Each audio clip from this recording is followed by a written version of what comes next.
الرجيم. بسم الله الرحمن الرحيم.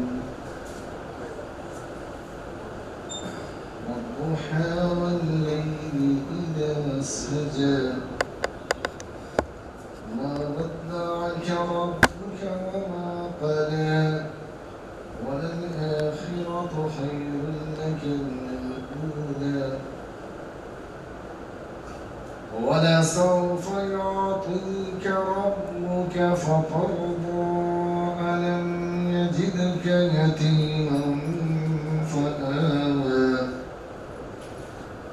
ووجدك ضالا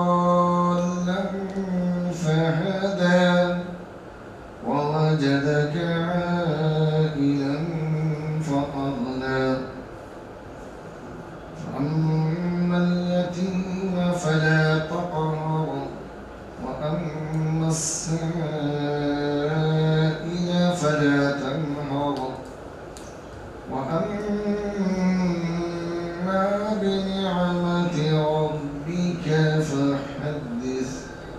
صدق الله العظيم وصدق رسوله النبي الكريم. الحمد لله رب العالمين والصلاة والسلام على رسوله الكريم أما بعد. فأعوذ بالله من الشيطان الرجيم. بسم الله الرحمن الرحيم. ولا تحسبن الذين قتلوا في سبيل الله أموات بل أحياء عند ربهم يرزقون. صدق الله العظيم. وقال النبي صلى الله عليه وسلم صيام يوم عاشوراء فضله على غيره 27 أو كما قال عليه الصلاة والسلام. محترم سامعین کرام، محرم الحرام کا مہینہ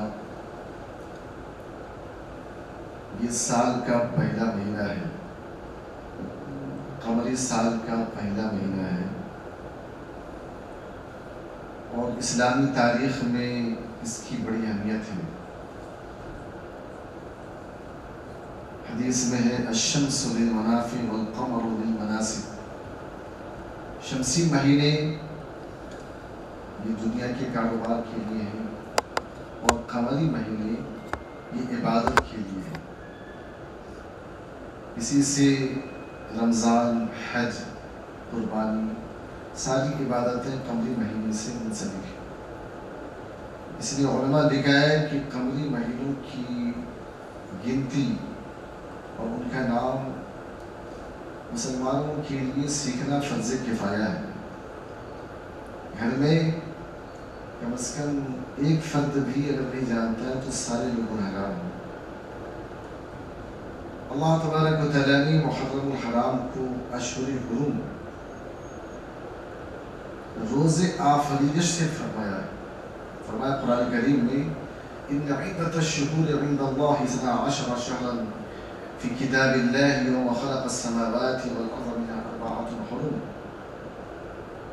کہ اللہ تبارک و تعالیٰ نے سال کے 12 مہینے، دن کے 7 دن، مہینے کے 29 یا 30 دن اس دن سے متعین فرما دیا ہے جس دن زمین آسمان کی تخلیق ہے،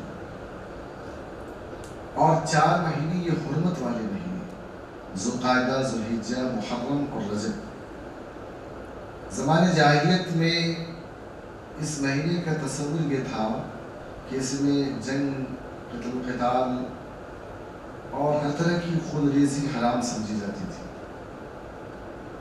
فتح مکہ کے بعد رسول اللہ صلی اللہ علیہ وسلم نے فرمایا لا ہجرت بعد الفتح، اور فتح مکہ کے بعد ہجرت نہیں رہی، البتہ الجہاد ماضٍ الی یوم القیامہ ہے، جہاد قیامت تک جاری رہے گا، کیونکہ ہر زمانے میں فتنے رونما ہوں گی، تو حق کے اعلیٰ کے لیے، حق کی بلندی کے لیے جہاد ہر مسلمان پر فرض کفایہ کے طور پر لازم ہوگا۔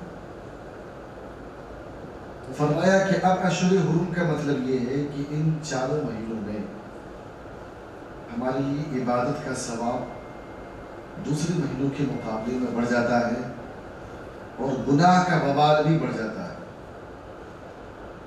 اس اعتبار سے یہ حرمت والا مہینہ اس لیے آیا کہ محرم کے ہر دن کے روزے کا ثواب ایک مہینے کے روزے کے برابر ہے۔ اور عاشورے کے روزے کے بارے میں رسول اللہ صلی اللہ علیہ وسلم نے فرمایا کہ مجھے امید ہے کہ اس ایک روزے سے پچھلے سال کے گناہ معاف ہوتے ہیں، ایک سال کے گناہ معاف ہوتے ہیں۔ فرمایا محرم اسلامی تاریخ کا وہ پہلا مہینہ ہے جس میں رسول اللہ صلی اللہ علیہ وسلم نے ہجرت فرمائی۔ رسول اللہ صلی اللہ علیہ وسلم کو 40 سال میں نبوت ملی، 13 سال آپ مکے میں رہے۔ آپ کی یہ 13 سال زندگی بہت ہی مشکلات سے، مسائل سے اور بہت ہی آزمائشوں سے گھری ہوئی تھی۔ کفار مکہ نے آپ کی زندگی دوبھر کر دی تھی۔ بالآخر رسول اللہ صلی اللہ علیہ وسلم کو ہجرت کا حکم ملا، تو رسول اللہ صلی اللہ علیہ وسلم نے نبوت کے 13 سال ہجرت فرمائی، جس میں بڑے بڑے معجزے رونما ہوئے کہ آپ صلی اللہ علیہ وسلم کے پاس لوگوں کی امانتیں تھیں۔ حضرت علی رضی اللہ تعالیٰ عنہ کو آپ نے اپنی بستر پر سلایا اور آپ نے ہجرت فرمائی تاکہ حضرت علی رضی اللہ تعالیٰ عنہ ان کی امانتیں واپس کر کے مدینہ تشریف لائے۔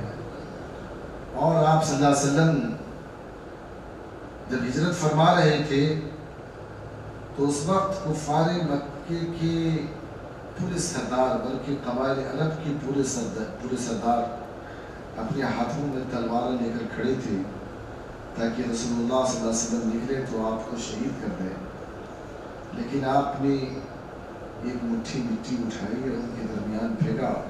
سب لوگ اپنی آنکھیں بندنے لگے اور آپ کے درمیان سے نکل گئے۔ ان کو پتہ بھی نہیں چلا کہ رسول اللہ صلی اللہ علیہ وسلم ہمارے درمیان سے نکل گئے۔ قرآن کریم آیا وَرَمَيْتَ إِذْ رَمَيْتَ وَلَكِنَّ اللَّهَ رَمَى، کنکری آپ نے نہیں پھینکی بلکہ اللہ نے پھینکی۔ تو یہ حضرت عمر رضی اللہ تعالیٰ عنہ کی دور خلافت میں ایک فائل آئی تو اس میں سال درج نہیں تھا، مہینے درج نہیں تھے، تو مشورہ لیا صحابہ رضی اللہ تعالیٰ عنہ سے، تو حضرت علی رضی اللہ تعالیٰ عنہ نے ہی مشورہ دیا۔ کسی نے کہا کہ فتح مکہ کو ہجرت کا اسلامی کیلنڈر کا آغاز مانا جائے، کسی نے کہا کہ غزوہ بدر کو مانا جائے، کسی نے غزوہ خیبر کو، کیونکہ اس کے بعد اسلامی فتوحات کا سلسلہ لامتناہی سے پڑا۔ لیکن حضرت علی رضی اللہ تعالیٰ نے فرمایا کہ اسلام کی ترقی اور اسلام کی جو نشت ثانیہ ہے وہ ہجرت سے شروع ہوئی۔ ان کے مشورے سے ہجری سال کا آغاز ہوا اور اسلامی ہجری کیلنڈر کا آغاز ہوا۔ تو غرض یہ کہ محرم الحرام کا مہینہ ہمیں رسول اللہ صلی اللہ علیہ وسلم کی ہجرت اور آپ صلی اللہ علیہ وسلم کی قربانیاں اور صحابہ کرام رضوان اللہ تعالیٰ عنہم اجمعین کی قربانیوں کو بھی یاد دلاتا ہے۔ اور اسی مہینے میں حضرت حسین رضی اللہ تعالیٰ عنہ کی شہادت کا سانحہ بھی پیش آیا۔ تو ایک شاعر نے لکھا کہ شہادت حسین اصل میں قتل مرگ یزید ہے، اسلام زندہ ہوتا ہے حق کربلا کے بعد۔ حدیث میں ان اعظم الجہاد کلمۃ حق عند سلطان جائر، سب سے بڑا جہاد یہ ہے کہ حق بات کا اظہار ہم ظالم بادشاہ کے سامنے کریں۔ تو حضرت حسین رضی اللہ تعالیٰ نے یہ اعظم جہاد کا حق ادا فرمایا، کیونکہ یزید خلاف حق پر تھا۔ فرمایا کہ حضرت حسین رضی اللہ تعالیٰ کی جو شہادت ہوئی اس میں امت کے لیے پیغام ہے کہ اسلامی مہینے کا اختتام بھی قربانی پر ہوتا ہے اور اس کا آغاز بھی قربانی پر ہوتا ہے۔ اختتام ذوالحجہ کے مہینے میں ہوا اور آغاز محرم کے مہینے میں۔ اختتام میں حضرت ابراہیم علیہ السلام نے اسماعیل علیہ السلام کی گردن پر چھری پھیر کر انسانیت کو پیغام دیا کہ اللہ تبارک و تعالیٰ کی مرضیات کے سامنے ساری محبتیں ہیچ ہیں، ساری محبتیں مغلوب ہیں۔ انہوں نے صرف ایک خواب کی بنیاد پر اپنے فرزند اکلوتے بیٹے حضرت اسماعیل علیہ السلام کو چھری پھیر دی۔ تو اس سنت کو اللہ تبارک و تعالیٰ نے اتنا پسند فرمایا کہ قیامت تک کے لیے قربانی کی سنت جاری فرمائی، فرمایا یہ سنت ہوگی ابراہیم۔ ایسی حضرت حسین رضی اللہ عنہ نے اپنے پورے گھوڑے کو شہید کر کے پوری امت کے لیے سنت قائم فرمایا کہ اسلام حق کے معاملے میں کسی سے سمجھوتا نہیں کرتا۔ خود قرآن کریم میں ہے وَلَا تَرْكَنُوا إِلَى الَّذِينَ ظَلَمُوا فَتَمَسَّكْهُمُ النَّارُ، تم ظالموں کی طرف ذرا بھی میلان نہ رکھو ورنہ تمہیں آگ چھو لے۔ تو حضرت حسین رضی اللہ تعالیٰ نے ان حدیث اور ان آیات کی بنیاد پر اپنے آپ کو جان دی ہوئی اسی کی تھی۔ اب تو یہ ہے کہ حق ادا نہ ہوا کا مصداق بنے۔ فرمایا کہ شہداء کا کتنا بڑا مقام بلند ہے کہ رسول اللہ صلی اللہ علیہ وسلم نے فرمایا کہ اگر مجھے اس بات کا اندیشہ نہ ہوتا کہ میری امت کا ہر فرد جہاد کے لیے دوڑ پڑے گا تو میری خواہش تھی کہ میں کسی بھی ذریعہ کے پیچھے نہ بیٹھوں، میں اللہ کی راہ میں شہید کیا جاؤں، پھر زندہ کیا جاؤں، پھر شہید کیا جاؤں، پھر زندہ کیا جاؤں۔ فرمایا غزوہ شب معراج میں رسول اللہ صلی اللہ علیہ وسلم نے دیکھا کچھ لوگ کھیتیاں کاٹ رہے ہیں اور کھیتیاں کاٹ رہے ہیں، پھر کھیتی جو کی جو قائم ہو جا رہی ہے، وہ کھیتی ختم نہیں ہو رہی۔ تو حضرت جبرائیل علیہ السلام سے پوچھا گیا کہ اللہ کے نبی صلی اللہ علیہ وسلم یہ کون لوگ ہیں؟ اے جبرائیل یہ کون لوگ ہیں؟ فرمایا کہ اللہ کے نبی صلی اللہ علیہ وسلم یہ آپ کی امت کے شہداء ہیں جن کی نیکیاں قیامت تک جاری رہی۔ اس لیے فرمایا قرآن کریم میں کہ لا تکونوا فی سبیل اللہ اموات، اللہ کے راستے میں جو شہید ہو گئے ان کو تم مردہ مت کہو، بلکہ اللہ کے نزدیک وہ زندہ ہیں اور اپنے رب کے پاس رزق دی جاتے ہیں۔ حدیث میں حضرت جابر رضی اللہ تعالیٰ عنہ کی روایت ہے کہ جنت میں مختلف قندیلیں ہیں، وہ پرندوں کی شکل میں ایک قندیل سے دوسرے قندیل پر اڑتے ہیں، اور وہاں اللہ تبارک و تعالیٰ نے ان کے لیے جو رزق مہیا فرمایا ہے اس رزق سے وہ لطف اندوز ہوتے ہیں۔ اور دراصل یہ آیت نازل ہوئی تھی غزوہ احد کے موقع پر کہ جب غزوہ احد کے موقع پر صحابہ رضی اللہ تعالیٰ عنہ کو شکست ہوئی تھی، کچھ استحادی لغزش کی بنیاد پر 70 صحابہ شہید ہوئے تھے، تو کفار نے مذاق اڑانا شروع کیا تھا کہ دیکھو مرنے کٹنے گئے تھے مر گئے۔ تو اللہ تبارک و تعالیٰ نے اس موقع سے آیت نازل فرمائی کہ وہ تو زندہ جاوید ہیں، ان کو تم مردہ مت کرو، بلکہ اللہ کے نزدیک ان کا مقام وہ بلند ہے کہ اللہ تبارک و تعالیٰ نے بس فرمایا کہ ایک شہید ایک دنیا سے دوسری دنیا کی طرف منتقل ہوتا ہے، وہ صرف موت کی اس لمحے سے گزرتا ہے جس میں آدمی کی دنیا کی زندگی فنا ہو کر اخروی زندگی کا آغاز ہوتا ہے۔ تو فرمایا رسول اللہ صلی اللہ علیہ وسلم نے شہداء کے بارے میں کہ اللہ تبارک و تعالیٰ نے شہداء کا خون زمین پر گرنے سے پہلے ان کی مغفرت فرما دیتا ہے، شہید حوروں کی گود میں گرتا ہے۔ یہ وہ مقام بلند ہے جو حضرت حسین رضی اللہ تعالیٰ نے اپنے آنے والی نسلوں کے لیے چھوڑا کہ ایسے ہی جذبہ امت کے ہر فرد کے اندر ہونا چاہیے کہ جہاں پر حق مغلوب ہو رہا ہو وہاں پر اپنی جان کا نذرانہ پیش کرنا چاہیے، اور اسلام کو کبھی بھی فرمایا کہ باطل کے سامنے شرمندہ نہیں کرنا چاہیے، باطل کے سامنے اسلام کو کبھی جھکنا نہیں چاہیے۔ اللہ تبارک و تعالی ہم سب کو عمل کی توفیق عطا فرمائے۔ وآخر دعوانا الحمدللہ رب العالمین۔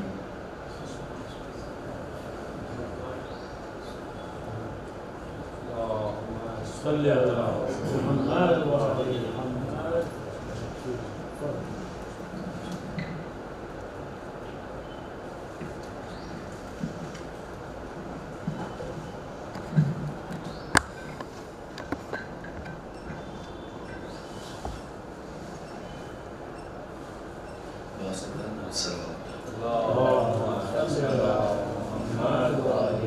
جیسے کہ انقلابی اور امام زمانہ کے حوالے سے چند اشعار نظر قابل غور ہے یہ بات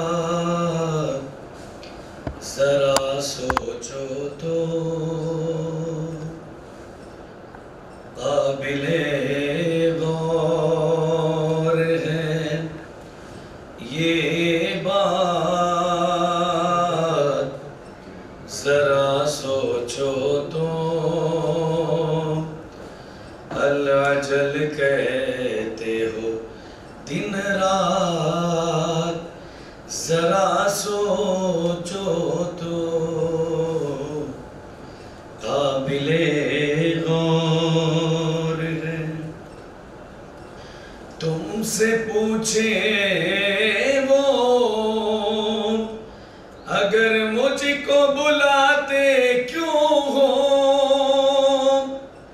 تم سے پوچھے وہ اگر مجھ کو بلاتے کیوں ہو مجھ کو بلاتے کیوں ہو کس طرح دو گے جوابات ذرا سوچو تو کس طرح دو گے جوابات ذرا سوچو تو العجل کہتے ہو دن رات ذرا سوچو تو کام ایسے نہ کرو جس سے اذیت ہو انہیں کام ایسے نہ کرو جس سے اذیت ہو انہیں جس سے اذیت ہو انہیں وہ بھی رکھتے ہیں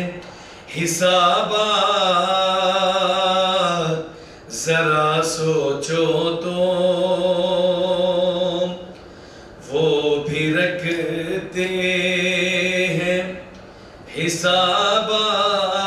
حسابات ذرا سوچو تو العجل کہتے ہو دن رات ذرا سوچو تو موت کے پنجے سے بچ ہی نہیں سکتا کوئی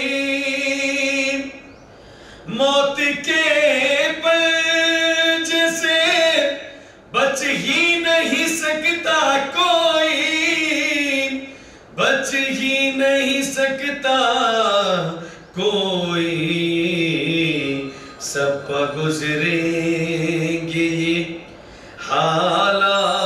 حالات ذرا سوچو تو العجل کہتے ہو دن رات ذرا سوچو تو اپنے اعمال سے کردار منور ہو اگر اپنے اعمال سے کردار منور ہو اگر کردار منور ہو اگر کتنی آسان ہے ملاقات ذرا سوچو تو کتنی آسان ہے ملاقات ذرا سوچو تو العجل العجل کہتے ہو دن رات ذرا سوچو تو ہم عمل میں بھی ہیں شیعہ کے فقط نام کے ہیں ہم عمل میں بھی ہیں شیعہ کے فقط نام کے ہیں فقط نام کے ہیں خود سے کر کے یہ سوالات ذرا سوچو تو خود سے کر کے یہ سوالات ذرا سوچو تو العجل کہتے ہو دن رات ذرا سوچو تو ہم حقیقت میں علی والے ہی کہلاتے ہیں ہم حقیقت میں علی والے ہی کہلاتے ہیں علی والے ہی کہلاتے ہیں کیا وہ ہم میں ہیں کمالات ذرا سوچو تو کیا وہ ہم میں ہیں کمالات ذرا سوچو تو العجل کہتے ہو دن رات ذرا سوچو تو ذہن ناقص ہے بیاں کیا ہو فضیلت شایا ذہن ناقص ہے بیاں کیا ہو فضیلت شایا بیاں کیا ہو فضیلت شایا وہ ہے سلطان کمالات ذرا سوچو تو العجل کہتے ہو دن رات ذرا سوچو تو قابل غور ہے یہ بات ذرا سوچو تو العجل کہتے ہو دن رات ذرا سوچو تو بہت بلند سلو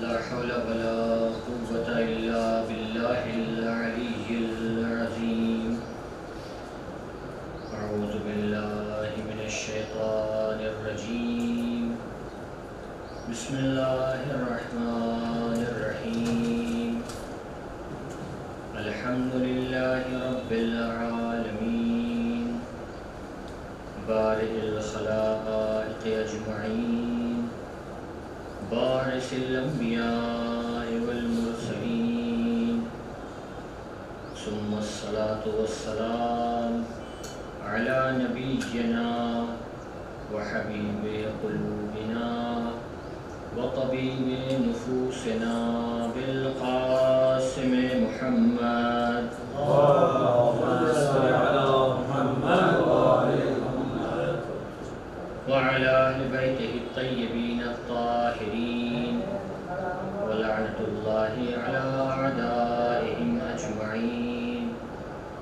أما بعد فقد قال الله تبارك وتعالى في القرآن الحكيم وهو أصدق الصادقين وقوله الحق كذلك يضرب الله الحق والباطل فأما الزبد فيذهب جفاء وأما ما ينفع الناس فيمكث في الأرض كذلك يضرب الله الأمثال.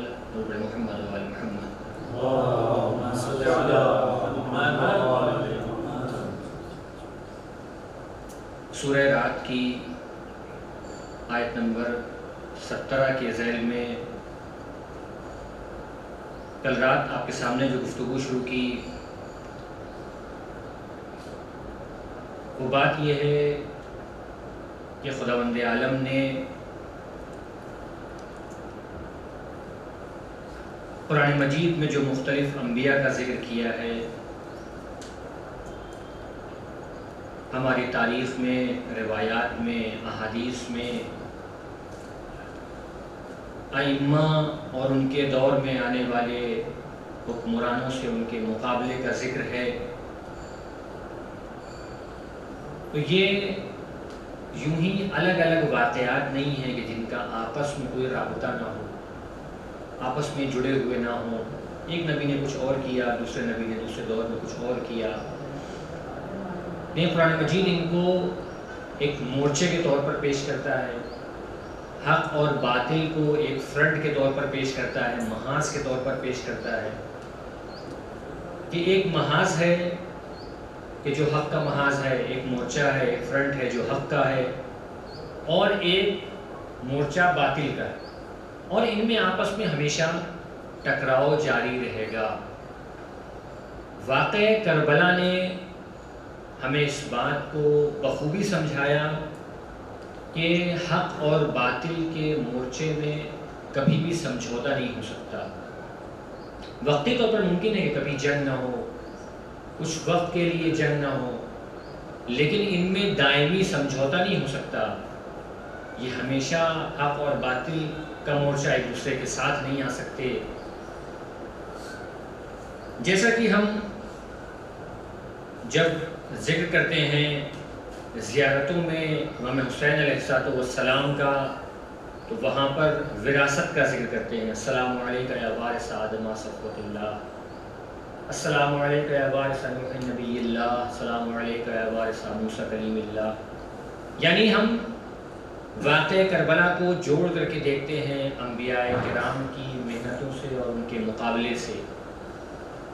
اور امام حسین نے بھی اس سلسلے کو اپنے اوپر ختم نہیں کیا، بلکہ آپ نے اس سلسلے کو اور ہمیں متوجہ کیا کہ یہ سلسلہ جاری رہے گا، آگے بڑھے گا. کب؟ آپ کو جب ہم سب مجلسوں میں سنتے رہتے ہیں، کوئی نئی بات نہیں ہے، بس اس زاویے سے آپ کے سامنے پیش کرنا ہے کہ اس پر توجہ دے سکیں کہ والی مدینہ نے ولید بن عتبہ نے جب آپ کو بلایا دربار میں بیعت کرنے کے لیے اور اپنی بات رکھی کہ یزید خلیفہ وقت بن گیا ہے اور آپ اس کی بیعت کریں، وہاں پر جو گفتگو ہوتی ہے اس کے آخر میں جو مولا امام حسین جملہ ارشاد فرماتے ہیں، ہم سب نے اس جملے کو سن رکھا ہے. وہ جملہ کیا ہے؟ مثلی لا یبایع مثلا، کہ دیکھو میرے جیسا یزید کے جیسے کی بیعت نہیں کر سکتا. امام سے یہ نہیں کہہ رہے چونکہ میں نواسہ رسول ہوں، چونکہ میں فرزند زہرا ہوں، چونکہ میں فرزند علی بن ابی طالب ہوں، لہٰذا میں حسین تمہاری بیعت یزید کی بیعت نہیں کروں گا. نہیں، بلکہ آپ اسے ایک مقابلے کے طور پر دیکھ رہے ہیں، آپ اسے ایک مورچے کے طور پر دیکھ رہے ہیں، حق اور باطل کے ایک فرنٹ کے طور پر دیکھ رہے ہیں کہ اس حق اور باطل کے فرنٹ میں، اس حق اور باطل کے مقابلے میں جو حق کا نمائندہ ہوگا وہ کبھی باطل کے نمائندے سے بیعت نہیں کر سکتا،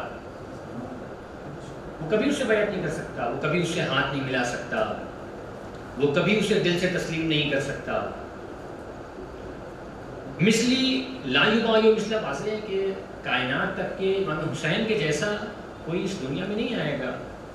پھر امام حسین مثلی کیوں کہہ رہے ہیں؟ تو آپ جانتے ہیں جب بھی مثال کسی سے دی جاتی ہے تو وہاں پر کچھ چیزوں میں مثال دی جاتی ہے، کہا کچھ چیزوں میں مشابہ ہیں، ہر چیز میں مشابہ نہیں ہے کوئی۔ مثال کے طور پر اگر کسی کے لیے کہا جاتا ہے کہ یہ فلاں صاحب شجاعت میں شیر کی مانند ہے، اس کا مطلب نہیں ہوتا ہے کہ مثلا ان کے دانت بھی نکلے ہوئے ہیں، یہ جو ہے وہ شیر کی نہیں، شجاعت بہادری میں جس طرح سے شیر ہے بڑھ چڑھ کے حملے کرتا ہے، وہ اس کے سامنے ٹک نہیں پاتا، کہا جاتا ہے کہ بہادری میں۔ مثال میں کیا ہوتا ہے کہ مثال میں ایک پہلو سے، ایک زاویے سے کہا جاتا ہے کہ ان کی شبیہ ہے، باقی ضروری نہیں کہ ہر اعتبار سے کوئی کسی کی شبیہ ہو۔ تو مولانا امام حسین جو کہہ رہے ہیں مثلی لا یبایو مثلا، یعنی جو حسینیت کے راستے پر چلنے والا ہوگا، جس کے پاس میں ایمان ہوگا، جس کے پاس میں ایمان بالغیب ہوگا، جو پیغمبر خاتم کے دین کو تسلیم کرنے والا ہوگا، جو قرآن پر ایمان رکھنے والا ہوگا، جو انبیاء پر ایمان رکھنے والا ہوگا، وہ کبھی بھی اس فرد سے بیعت نہیں کر سکتا، اس سے سمجھوتا نہیں کر سکتا جو باطل کا نمائندہ ہو۔ تو خود ائمہ نے اس جنگ کو آ کر کے بڑھایا، اپنے اوپر نہیں ختم کیا امام نے کہ نہیں میں صرف بیعت نہیں کروں گا، نہیں مثلی لا یبایع مثلا، میرے جیسا کبھی بھی یزید کے جیسے کی بیعت نہیں کرے گا۔ اور یہ سلسلہ آگے بڑھتا ہے، البتہ یہ گفتگو کا ایک الگ موضوع ہے، لیکن بس میں آپ کے سامنے یہاں پر عنوان ذکر کر کے آگے بڑھنا چاہوں گا کہ ہو سکتا ہے ابتدائی طور پر ہمارے ذہن میں تصویر ہو کہ امام حسین نے تو یزید کا مقابلہ کیا، باقی ائمہ نے اپنے دور میں ظالموں کا مقابلہ نہیں کیا، لیکن بعض علماء نے متوجہ کرایا، اور اگر ہم تاریخ کو غور سے دیکھیں تو ہمیں بھی سمجھ میں آئے گی یہ بات کہ ایسا نہیں ہے، ہر امام نے اپنے دور میں باطل کے نمائندے کا مقابلہ کیا ہے، انداز مختلف رہا ہے، صرف انداز مختلف رہا ہے۔ کبھی کسی نے ہاتھ میں تلوار اٹھائی ہے تو کسی امام نے ہاتھ میں تلوار نہیں اٹھائی ہے، مقابلہ نہیں چھوڑا ہے۔ یہ البتہ ایک اپنے آپ میں ایک الگ موضوع ہے، اپنے آپ میں الگ گفتگو کا، اگر باقی ائمہ کی گفتگو تو ان کی سیرت میں واضح طور پر اس چیز کو دکھایا جا سکتا ہے۔ بس آپ کے سامنے ایک کتاب کا نام ذکر کرنا چاہوں گا، بہت ہی دلچسپ نام ہے اس کتاب کا، اور اس کا پورا موضوع ہی یہی ہے۔ رہبر معظم آیت اللہ خامنہ ای کی کتاب ہے ہم رزمان حسین علیہ السلام۔ ہم رزمان حسین یعنی کیا مطلب؟ رزم کہتے ہیں جنگ کو، سنتے ہیں مجھے سنیں اپنی رزم کہتے ہیں جنگ کو، ہم رزم کہتے ہیں کہ جو جنگ میں کسی کے ساتھ میں لڑ رہا۔ اگر ہمارے سامنے کہا جائے کہ ہم رزم حسین کون ہے جس نے مولا حسین کے ساتھ میں جنگ کی ہے، تو کیا کہیں گے؟ حبیب بن مظاہر ہے، انہوں نے مولا حسین کے ساتھ میں جنگ کی ہے۔ مسلم ہے، انہوں نے مولا حسین کے ساتھ میں جنگ کی ہے۔ جناب علی اکبر ہے، جناب عباس ہے، یہ وہ لوگ ہیں جو میدانی امام حسین کے ساتھ ہیں۔ لیکن رہبر اس کتاب میں جو ان کی گفتگو ہے وہ یہ ہے کہ نہیں، جس طرح سے حبیب بن مظاہر امام حسین کے ہمرزم ہیں اور مقابلہ کر رہے ہیں، اسی طرح سے چوتھے امام بھی اپنے دور کی یزید کا مقابلہ کر رہے ہیں، اسی طرح سے چھٹے امام بھی اپنے دور کی یزید کا مقابلہ کر رہے ہیں، اسی طرح سے ساتویں امام بھی، آٹھویں امام بھی، ہر امام ہمرزم حسین ہے، ہر امام ہمرزم حسین ہے۔ وہ گویا امام حسین کے ساتھ میدان جنگ میں حاضر ہے، البتہ مقابلے کا طریقہ الگ ہے۔ یہ میں نے عرض کیا کہ یہ گفتگو کا ایک الگ موضوع ہے، لیکن وہی جو امام حسین نے کہا تھا کہ مثلی لا یبایع مثلا، تو وہ مقابلہ آگے بڑھتا ہے۔ کہ یہ مقابلہ ائمہ کی زندگی میں ختم ہو جائے گا؟ نہیں، ائمہ کی زندگی میں ختم نہیں ہوگا مقابلہ۔ یہ 12ویں امام کے لیے بھی ہم جانتے ہیں کہ واضح تمام عالم اسلام کے تمام فرقے اس بات پر متفق ہیں، چونکہ آیات قرآنیہ موجود ہیں اس بارے میں کہ آخری دور جو آئے گا اس میں امام کا مقابلہ ہوگا، حق کا مقابلہ ہوگا باطل کے ساتھ میں۔ تو کوئی نہیں کہہ سکتا ہے کہ یہ 11 امام تک کی یہ سلسلہ ختم ہو گیا تھا اور 12ویں امام یہ کام کو نہیں انجام دیں گے، نہیں، ایسا نہیں ہے۔ جو حق اور باطل کی جنگ ہے وہ 12ویں امام کے دور میں اپنے عروج پر ہوگی، وہ آخری جنگ ہوگی۔ اس بیچ میں کیا، اس دوران کیا، اس دوران بھی جو ائمہ کی ہدایات ہیں وہ ہمارے سامنے ہیں کہ ائمہ کیا فرماتے ہیں کہ ہم اگر جا رہے ہیں تو ٹھیک ہے، اب دین تم جانو اور جیسا دل چاہے دین پر عمل کرو، جس چیز کو چاہو دین کہو، جس چیز کو چاہو دین نہ مانو، کہ تمہاری اپنی مرضی ہے، ہماری تعلیمات سے اس کا کوئی تعلق نہیں ہے، ہماری حدیثوں سے اس کا کوئی تعلق نہیں ہے، قرآن سے اس کا کوئی تعلق نہیں ہے۔ کہا نہیں، وَأَمَّا مَنْ كَانَ مِنَ الْفُقَهَاءِ سَائِلًا لِنَفْسِهِ حَافِظًا لِدِينِهِ مُخَالِفًا لِهَوَاهُ مطیعا لامر مولا فللعوام ان یقلدوا، ہم تمہیں یوں ہی چھوڑ کر کے نہیں جا رہے ہیں، اس مقابلے میں تمہیں یوں ہی چھوڑ کر کے نہیں جا رہے ہیں، نہیں، اگر کوئی ایسا فرد ہے، ایسا فقیہ ہے، ایسا مجتہد ہے جس کے پاس میں یہ خصوصیات پائی جاتی ہیں، تو عوام کی ذمہ داری ہے کہ اس کی طرف رجوع کریں، عوام کی ذمہ داری ہے کہ اس کی بات مانیں۔ کیوں؟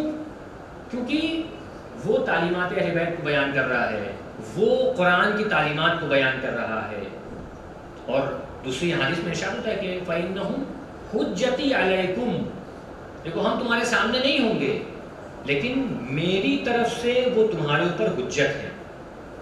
تو یہ جو درمیان کا وقت ہے اس کے بارے میں بھی ائمہ کی یہی تعلیمات ہیں۔ اس قرآن مجید کی آیت کی تلاوت کی قبلہ نے کہ وَلَا تَرْكُنُوا إِلَى الَّذِينَ ظَلَمُوا، جن لوگوں نے ظلم کیا جھکاؤ بھی نہ ہونے پائے ان کی طرف۔ یا مولا کائنات اپنی وصیت میں ارشاد فرماتے ہیں، اور اس وصیت میں جس کے بارے میں آپ صرف امام حسن سے اور امام حسین سے وصیت نہیں کر رہے ہیں بلکہ آپ کہتے ہیں کہ وَمَن بَلَغَهُ کتابی، جس تک کہ یہ میری وصیت پہنچے میں اس کو خطاب کر رہا ہوں۔ کیا؟ کونا للظالم خصما وللمظلوم عونا، دیکھو یہ مقابلہ ختم ہونے والا نہیں ہے، ہر دور میں ایک ظالم ہوگا، ایک مظلوم ہوگا، مظلوم کا ساتھ دینا تمہارا کام ہے اور ظالم کا مقابلہ کرنا بھی تمہاری ذمہ داری ہے۔ تم ظالم کے دشمن رہو اور مظلوم کے حامی رہو۔ تو یہ تعلیمات، یہ معصومین کے ارشادات اور فرمودات ہمیں اس بات کی طرف رہنمائی کرتے ہیں کہ جو حق اور باطل کا مقابلہ ہے وہ میدان کربلا میں ختم نہیں ہو گیا، بلکہ امام نے مثلی لا یبایع مثلہ کہہ کر کے اسے آگے بڑھایا، ائمہ نے اپنے دور میں اس مقابلے کو آگے بڑھایا، اس جہاد کو آگے بڑھایا۔ ہاں طریقہ مختلف ہے، انداز مختلف ہے، اس پر انشاءاللہ آئندہ کسی حد تک کہ اسی محرم میں جس حد تک کہ ممکن ہوا گفتگو ہوتی رہے گی۔ یہ جو حق کا محاذ ہے، میں نے آپ کے سامنے کل یہ عرض کیا تھا کہ اس حق کے محاذ کی بعض خصوصیات ہیں، تاخیر ہو چکی ہے، اس وجہ سے میں زیادہ گفتگو یہاں پر نہیں کروں گا۔ انشاءاللہ رات کی مجلس میں اس گفتگو کو آگے بڑھایا جائے گا اور ایک ایک کر کے یہ جو حق کے محاذ کی بعض خصوصیتیں ہیں اور باطل کے محاذ کی بعض خصوصیتیں ان کو آپ کے سامنے بیان کی جائے گی۔ درود پر محمد و آل محمد۔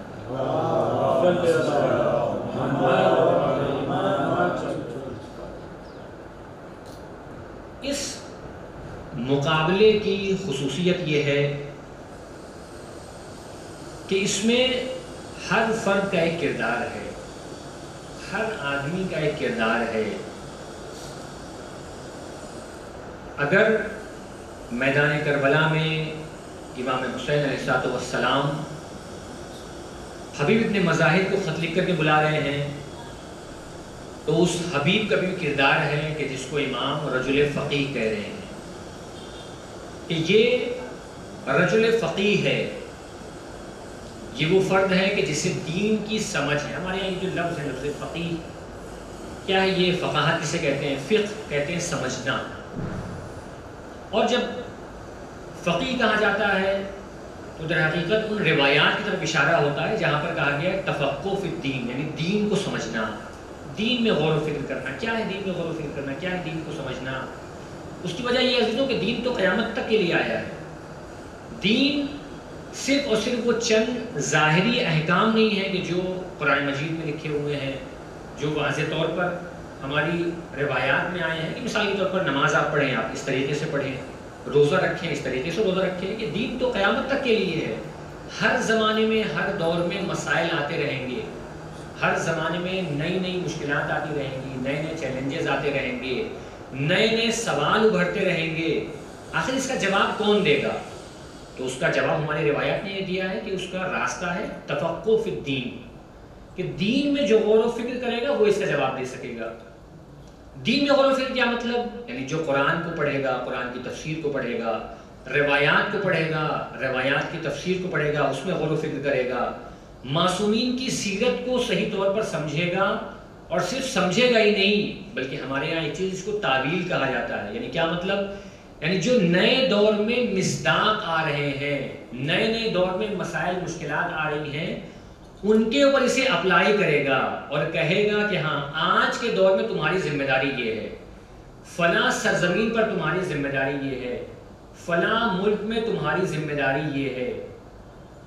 مثال کے طور پر لبنان میں ایک عالم دین آئے گا اور ایک خاص طریقہ آ کر کے طے کرے گا، کیونکہ وہ فقیہ ہے، اس نے تفقہ فی الدین کیا ہے، اس نے دین کو سمجھا ہے، وہ کہے گا اس سرزمین پر دین کی حفاظت کرنا یہ تمہاری ذمہ داری ہے اور اس کا انداز یہ ہوگا۔ عراق میں اگر کوئی فقیہ موجود ہوگا تو وہ وہاں کے حالات کے اعتبار سے کہے گا کہ یہاں پر مقابلے کا انداز یہ ہونا چاہیے۔ ایران میں اگر کوئی فقیہ ہوگا تو وہ کہے گا کہ ایران میں جو دین کو اپلائی کرنا ہے، جو دین کو نافذ کرنا ہے، اس کا انداز یہ ہوگا۔ تو دین کو جو سمجھنا ہے وہ اس لیے کہ ہر دور میں ہر سرزمین پر کس طریقے سے دینی اصولوں کو اپلائی کیا جائے گا، یہ دین کو سمجھ کر کے حاصل ہوگا۔ یہ صرف اور صرف قرآن مجید کی تلاوت کر لینے سے حاصل ہونے والی چیز، یقیناً قرآن کی تلاوت انسان کو بہت کچھ دیتی ہے۔ مولا کہنا نے فرمایا ہے کہ قرآن کے ساتھ جو بھی نشست و برخاست کرے گا، جو بھی اسے پڑھے گا، جو بھی اسے سمجھے گا، یا تو اس کی ہدایت میں اضافہ ہوگا یا گمراہی میں کمی آئے گی۔ یقیناً قرآن مجید کی تلاوت سے یہ فائدہ ہر انسان کو حاصل ہوگا۔ ایک بچہ بھی قرآن کی تلاوت کرے گا، وہ اپنی فہم کے اعتبار سے، اپنی سمجھ کے اعتبار سے قرآن سے کچھ نہ کچھ سمجھے گا۔ اگر وہ پڑھ رہا ہے الحمدللہ رب العالمین، ساری تعریفیں خداوند عالم کے لیے ہیں، تو ایک بچہ بھی جانتا ہے تعریف کس کو کہتے ہیں۔ اپنے بچپن کی ذہنیت کے اعتبار سے وہ اس بات کو سمجھے گا کہ خداوند عالم کی تعریف کیا ہے۔ وہ کہے گا قل اللہ احد، خدا ایک ہے، اپنے بچپن کے اعتبار سے وہ سمجھے گا کہ ہاں خدا ایک ہے۔ لیکن یقیناً بات صرف یہیں پر ختم نہیں ہو جائے گی، بلکہ یہ اور گہری بات ہے، تعریف اور گہری تعریف ہے۔ جب امام آئیں گے تو ہو سکتا ہے حمد خدا کے اوپر پورا خطبہ بیان کر دیا، معصومین آئیں گے وہ ہو سکتا ہے قل اللہ احد کی تفسیر کے اوپر دسیوں روایتوں کو ایک مکمل خطبے کو ارشاد فرما دیں۔ تو اس کا مطلب یہ ہے کہ دین کی جو سمجھ ہے اس میں لیئر پائی جاتی ہے، اس میں طبقات پائے جاتے ہیں، اس کی سطح پائی جاتی ہے، اس کے لیول پائے جاتے ہیں۔ تو ایک لیول تک یہ ہو سکتا ہے کہ کوئی بھی آدمی قرآن کو پڑھے وہ سمجھے، لیکن اسے زیادہ گہرائی سے سمجھنے کے لیے ہماری روایات میں جس لفظ کو استعمال کیا گیا وہ ہے فقہ کا لفظ، تفقہ کا لفظ۔ تو یہ تفقہ ضروری ہے، اور مولانا حسین جناب حبیب کو کہہ رہے ہیں فقیہ، کیونکہ وہ فرد ہے جسے دین کی سمجھ ہے، جو دین کو سمجھتا ہے، جو ہماری روایات کو، ہماری تعلیمات کو سمجھتا ہے۔ یہاں پر اگر اس فقیہ کا کردار ہے تو اسی میدان کربلا میں حق اور باطل کے اس مقابلے میں 13 سالہ قاسم کا بھی کردار ہے، جہاں پر یہ نہیں ہو سکتا ہے کہ یہ جو حق کا مقابلہ ہے اس میں قاسم اپنا کردار نہیں ادا کر سکتے۔ نہیں، قاسم شب عاشور آتے ہیں امام حسین کے پاس اور یہ اصرار ہے کہ آقا کل مجھے میدان میں جانے کی اجازت دیجیے۔ آپ دیکھیں جناب قاسم کون ہے؟ جناب قاسم آپ کی 2 یا 3 سال کی عمر ہے اور آپ یتیم ہو گئے ہیں، اور حسن علیہ السلام کی شہادت ہو گئی ہے۔ شہادت کے بعد اگر کسی گھر میں کوئی مہربان چچا موجود ہو تو وہ یقیناً اپنے بھائی کے یتیم کی پرورش کرتا ہے، اور اگر یہ چچا حسین ابن علی جیسا ہو تو کیسے ممکن ہے کہ وہ اپنے بھائی کے یتیم کی پرورش نہیں کرے گا؟ وہ تو مدینے کے سارے یتیموں کا باپ ہے، تو کیسے ممکن ہے کہ وہ قاسم کا باپ نہیں ہوگا؟ کیسے ممکن ہے کہ وہ قاسم کے لیے پدری کے فرائض کو انجام نہیں دے گا؟ لہٰذا جناب قاسم کی جو پرورش ہوئی ہے وہ گویا امام حسین کی آغوش میں ہوئی ہے، اور اب یہ قاسم امام سے آ کر کے سوال کر رہا ہے، چچا جان کیا کل آپ مجھے میدان میں جانے کی اجازت دیجیے گا؟ چچا جان اجازت نہیں دے رہے ہیں۔ ایک مرتبہ جناب قاسم جب بار بار سوال کرتے ہیں تو امام ارشاد فرماتے ہیں، بیٹا قاسم دیکھو کل یقیناً جو کل کے شہداء ہیں اس میں تمہارا نام ہے، اور تمہاری ہی بات کیا ہے، تمہارے بھیا علی اصغر کا بھی ان شہداء کی فہرست میں نام ہے۔ بس ارباب اعزا یہ سننا تھا کہ ایک مرتبہ قاسم نے سوال کیا، چچا جان میرا بھیا علی اصغر تو بہت چھوٹا ہے، ابھی وہ گہوارے کے اندر ہے، کیا اشقیاء خیمے کے اندر آ جائیں گے اور میرا بھائی شہید ہو جائے گا؟ ہاں ارباب اعزا قاسم کے لیے اس بات کو سننا کتنا ناگوار ہے، قاسم کے لیے اس بات کو سننا کتنا سخت ہے کہ اشقیاء خیمے کے اندر آ جائیں گے، لیکن میرے چوتھے امام نے اس غم کو اپنی نگاہوں کے سامنے دیکھا، اپنی آنکھوں کے سامنے اس غم کو برداشت کیا۔ بس ایک مرتبہ قاسم کا اصرار بڑھتا چلا جا رہا ہے، جب امام نے یہ بتا دیا کہ ہاں تمہارا نام شہداء میں ہے، لیکن ابھی بھی کل میدان میں جانے کی اجازت ملے گی یا نہیں ملے گی یہ ابھی طے نہیں ہوا ہے۔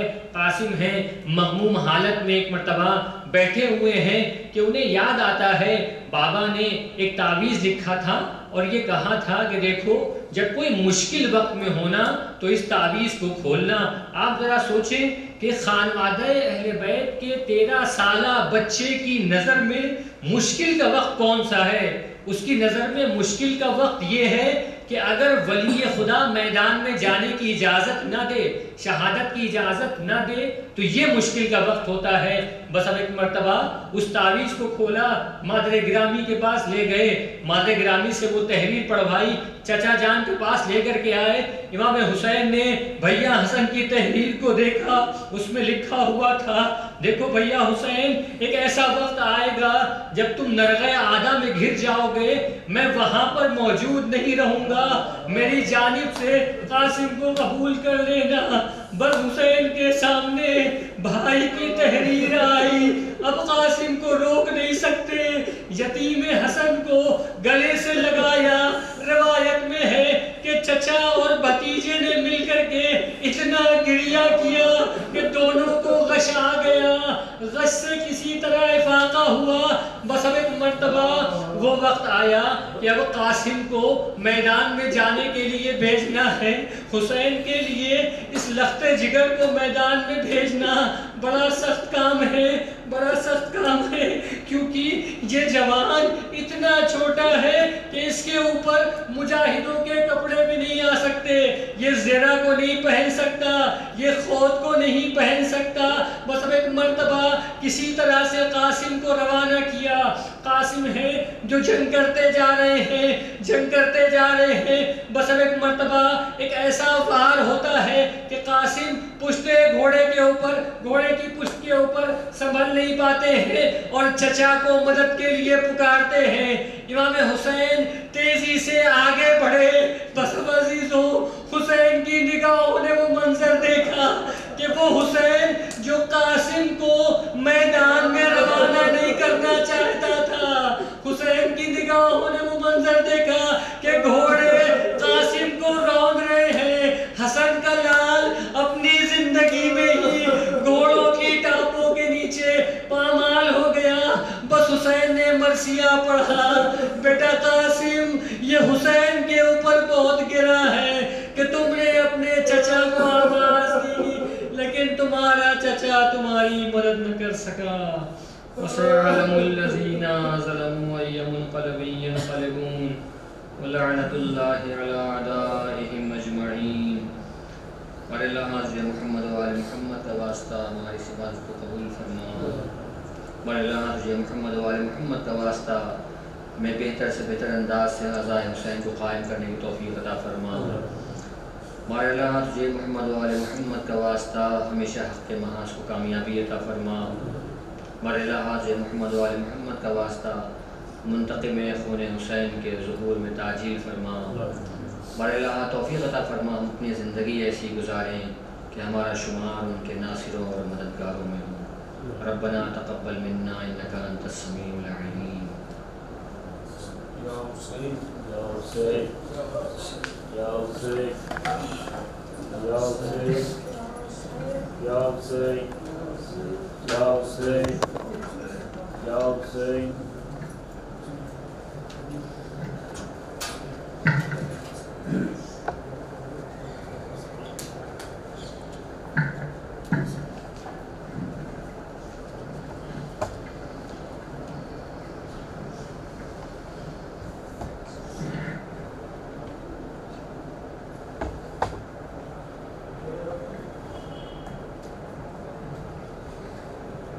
قیدی بن کر پابند رسن لاشوں سے جو گزرے اہل حرم،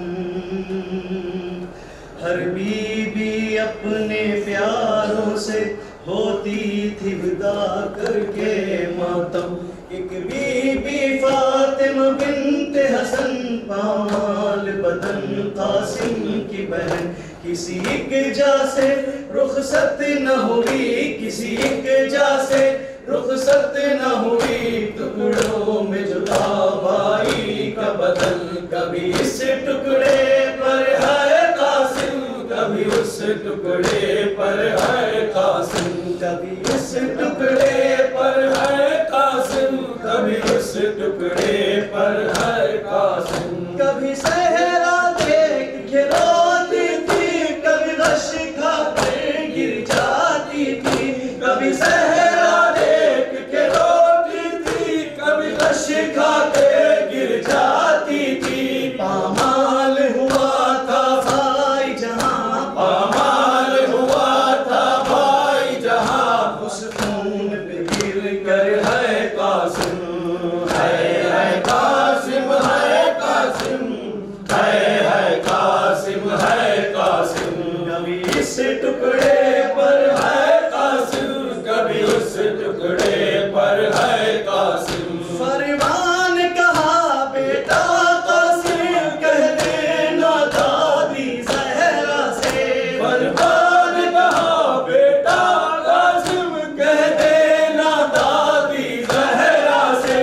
غربت کی کمائی ٹکڑوں میں, غربت کی کمائی ٹکڑوں میں بھیجی ہے سجا کر ہے قاسم, ہے قاسم, ہے قاسم, ہے قاسم, ہے قاسم. کبھی اس ٹکڑے پر ہے قاسم, کبھی اس ٹکڑے پر ہے قاسم. کس شان سے تم دولت بنے, کس شان سے کوئی بارات چلی, کس شان سے تم دولت بنے, کس شان سے کوئی بارات چلی. بیٹھی رہی دلہن حجرے میں, بیٹھی رہی دلہن حجرے میں, آئے نہ پلٹ کر ہے قاسم, ہے قاسم, ہے قاسم, ہے قاسم, ہے قاسم. کبھی اس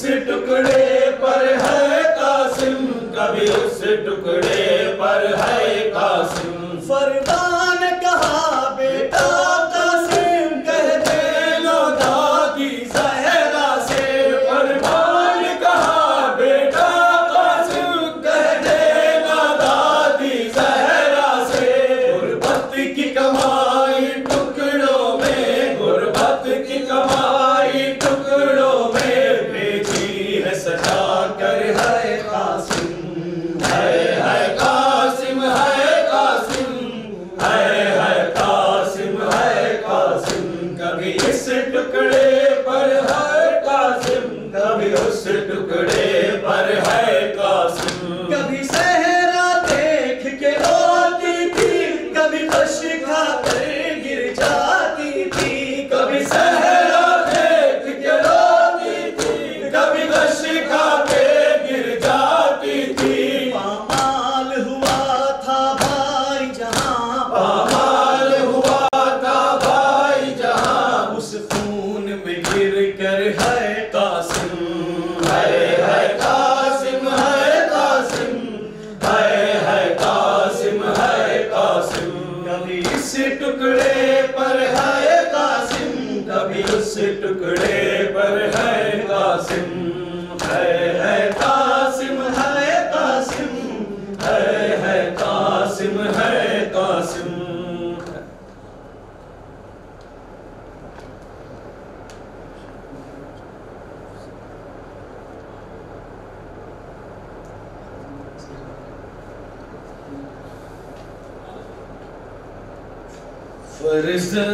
فرزند فاطمہ کا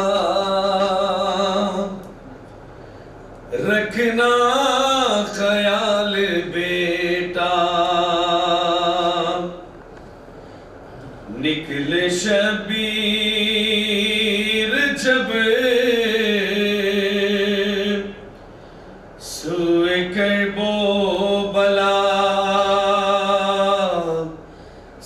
ہاتھ اپنے لیے مختصر قافلہ ہاتھ رکھے ہوئے سر پہ عباس کا قبر زہرا پہ ام البنین نے کہا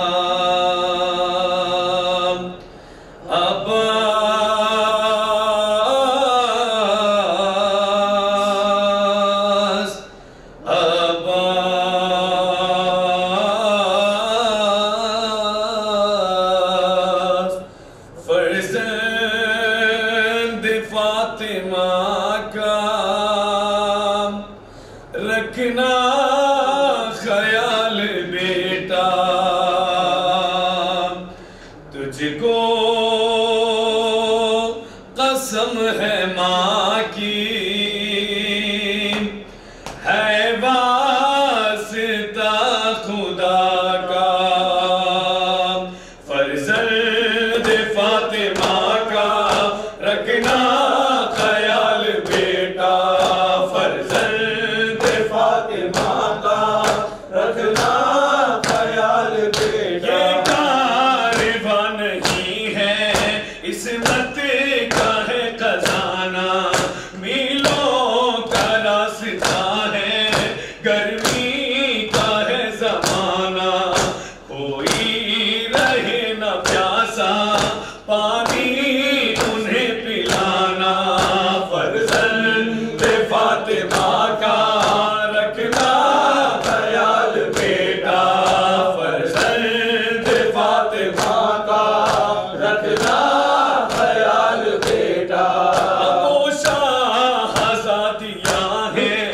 اس قافلے میں بیٹا سورج نے بھی نہ اب تک دیکھا ہے ان کا چہرہ اب ہے تیرے حوالے ان بیویوں کا پردہ فرزند فاطمہ کا رکھنا خیال بیٹا فرزند فاطمہ کا رکھنا خیال بیٹا عباس تیرے بازو جب تک رہے سلامت اولاد فاطمہ پر آئے نہ کوئی آفت رہنا ہر ایک لمحہ بن ان کے ان کا سایہ فرزند فاطمہ کا رکھنا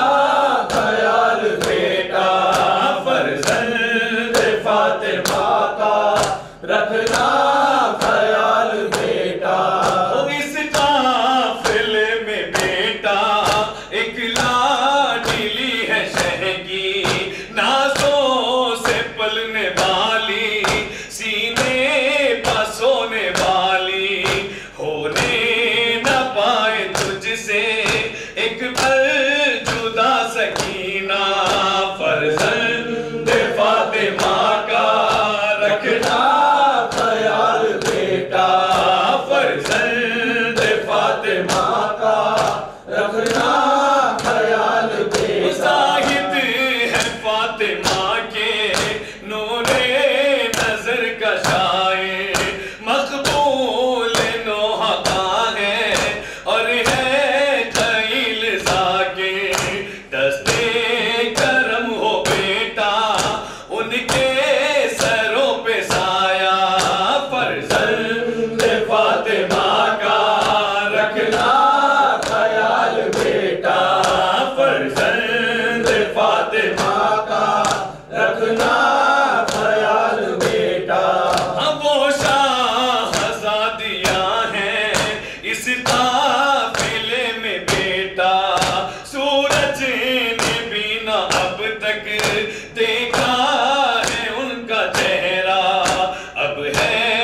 ہے واسطہ خدا کا فرزند فاطمہ کا رکھنا خیال بیٹا فرزند فاطمہ کا رکھنا خیال بیٹا فرزند فاطمہ کا رکھنا خیال بیٹا حسین حسین حسین صلى الله عليك يا أبا عبد الله وعلى الأرواح التي حلت دفنها عليكم من جميعا سلام الله أبدا ما بقيت وبقي الليل والنهار ولا جعله الله وقتا لزيارتكم السلام